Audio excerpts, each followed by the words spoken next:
Bonjour, bonjour, cher peuple gabonais.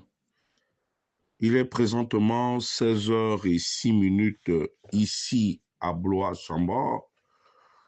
Nous sommes aujourd'hui le dimanche 12 janvier 2025. Je suis votre humble serviteur, le docteur Wilfried Okumba Kamitatou Lénine Danjogo. Cet après-midi, je dépose mes valises précisément chez son Excellence, Monsieur Brice Clotaire Oligui, président de la transition, chef de l'État, président de la République, président du Conseil supérieur de la magistrature, commandant en chef de la GR, chef suprême des armées, ancien ministre de l'Intérieur, ancien ministre de la Défense et accessoirement commandant en chef de la garde républicaine. Monsieur le Président de la Transition, je vous prie de me recevoir chez vous en cet après-midi dominical. Monsieur le Président, je suis à vous. Excellence, en suivant les vœux à la nation et en suivant la présentation des vœux que certaines forces vives de la nation et le corps diplomatique ont bien voulu vous présenter, je reste lamentablement sur ma faim, Excellence, notamment sur le sujet relatif à l'impunité. J'ai été choqué et surpris que vous ayez instruit celui qui est à l'origine même de la déliquescence de notre économie, de la malgouvernance et de l'impunité, à savoir le censé Ndonciment. Parce que je dirais tout simplement que, Monsieur le Président, si vous pensez que vous avez encore quelque chose à donner au peuple gabonais, il va falloir que vous nettoyez les écuries d'Augias. À savoir notamment ce gouvernement-là qui est truffé d'escrocs de grand chemin, des menteurs, des gens qui ne pensent qu'à eux. Ce n'est qu'à partir de ce moment que votre côte pourra remonter au sein de l'opinion nationale. Parce que je puis vous dire très respectueusement, Monsieur le Président, que Ndonciment n'est plus l'homme capable de pouvoir mettre fin à l'hémorragie. Parce que lui-même, il est complice. Complice passif à cause de ce qu'on appelle la solidarité gouvernementale. C'est une escroquerie, Monsieur le Président de la Transition. Donc, je ne suis pas d'accord avec vous lorsque vous prenez la peine d'instruire le chef du gouvernement tout en sachant que lui-même, il est mêlé d'abord dans des affaires de tribalisme qui mettent en mal notre vivre ensemble. Et deuxièmement, vous connaissez le goût effréné, l'envie d'argent qui caractérise les femmes. Ce n'est pas une injure, c'est une réalité, Monsieur le Président de la Transition. Ceci étant, je me permets de prendre l'engagement solennel cet après-midi de mettre sur la place publique les auteurs de détournement des deniers publics et leurs complices. Parce que dans ma gibecière, Excellence, il y a beaucoup de dossiers. Dans toutes les entreprises, notamment la SCG, où je viens de découvrir le poteau rose. Ça, c'est le dossier de l'année, parce que beaucoup de têtes vont tomber. Il y a comme une entente tacite entre le service contentieux de la SCG et le tribunal de première instance de Libreville. Ce n'est qu'un indice. Et j'enverrai les dossiers dans les services parce que le peuple gabonais a trop souffert de délestage alors qu'il y a des gens qui se sucrent là-dessus. Et puis, l'autre aspect où nous ne croyons pas à votre lutte contre l'impunité, parce que cette impunité est caractérisée par les membres déjà de votre propre famille. Aujourd'hui, vous êtes complètement coincé, Excellence, pour pouvoir vous défaire de ces membres de famille.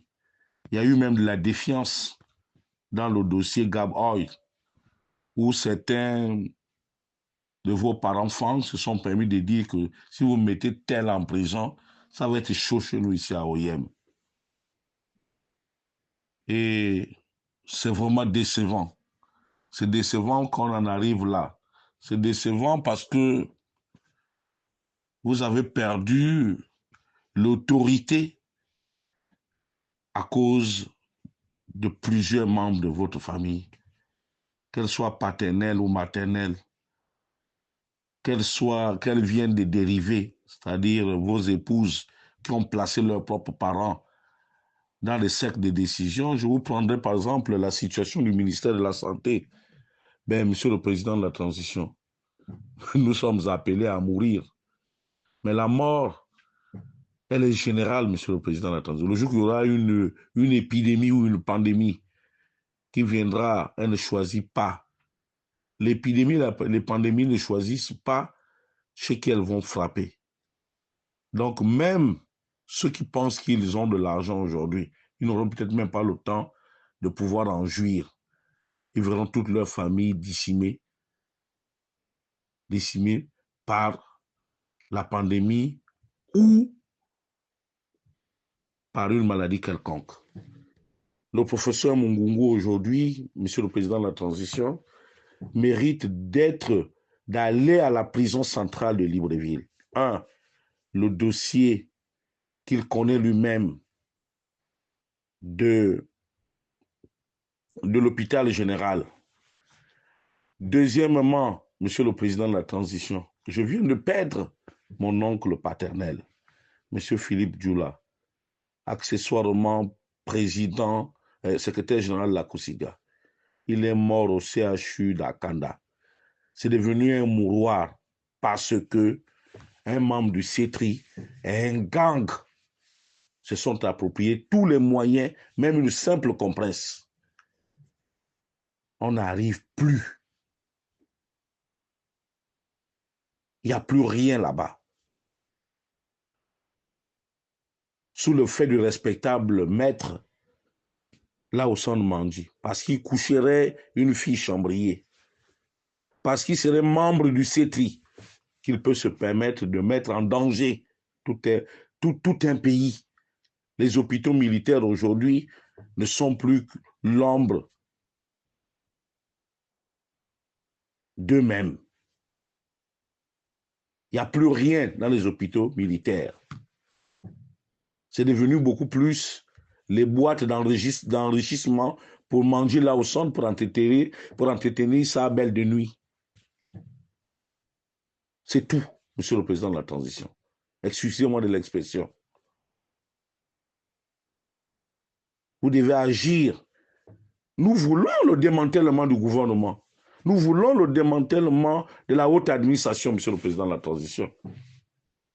Nous ne sommes pas aux bêtises, Monsieur le Président de la Transition. Le contrat de confiance que nous voulons installer avec vous, c'est un contrat de vérité. Nous avons l'obligation de vous dire la vérité. Parce que lorsque nous grandissions, même si je suis plus grand que vous, mais nos parents nous ont toujours appris que vaut mieux une vérité cruelle qu'un mensonge aimable. Et c'est pour cela que je m'efforce de vous parler, de vous dire la vérité. On remonte au niveau du ministère des Transports, c'est la Bérésina, Monsieur le Président de la Transition. Il va falloir nettoyer. Gardez Loïc Ninga Moudouma parce que dans 2 mois, dans 3 mois, on ne peut plus comme... Un coup de filet réalisé par la cellule antidrogue de la direction des services spéciaux en collaboration avec le directoire de la prison centrale. Suivant. L'implication des populations gabonaises.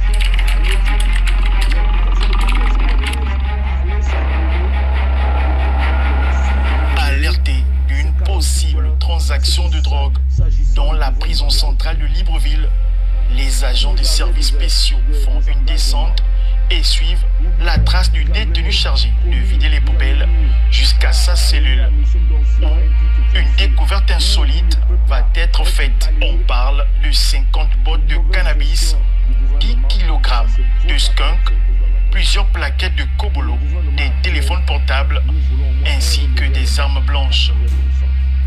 Lorsque nous sommes partis vider la poubelle, le chef qui nous a accompagnés, il m'a fait comprendre qu'il avait un colis que j'allais lui remettre aux internés. Il est venu avec un sachet qui était doublé de 2 autres sachets encore. Le chef allemand de la prison centrale de Libreville est arrivé venu me voir. Il m'a dit qu'il allait faire entrer quelque chose. 30 minutes après, le chef Chatawale de la prison centrale est arrivé avec un détenu en face de la grille du quartier auquel je gérais, interné. Et quand ils sont arrivés, ils m'ont fait appel. Ils ont introduit 2 boules de stupéfiants à la porte. Visiblement, cette activité illicite au sein de la maison d'arrêt de Libreville est gérée par un sujet de nationalité nigériane nommé Chinezo et entretenu par des surveillants pénitentiaires qui, semble-t-il, facilitent l'accès de ces produits prohibés dans cet établissement dit hautement gardé. Depuis la prison, j'ai appelé un petit qu'on appelle Tirance pour donner ça à chef allemand, un gardien de prison qui a fait rentrer ça aux internés. Chinozo, quand il fait rentrer les stupéfiants en prison centrale, il coupe, il donne les sachets de 12 500 aux jeunes. On vend, lui donne 10 000. Dans chaque chasseur, on prend 2 500. Pour rappel, cette trouvaille de la DGCS à la prison centrale de Libreville intervient après les précédentes arrestations et saisies dans le cadre de cette opération de lutte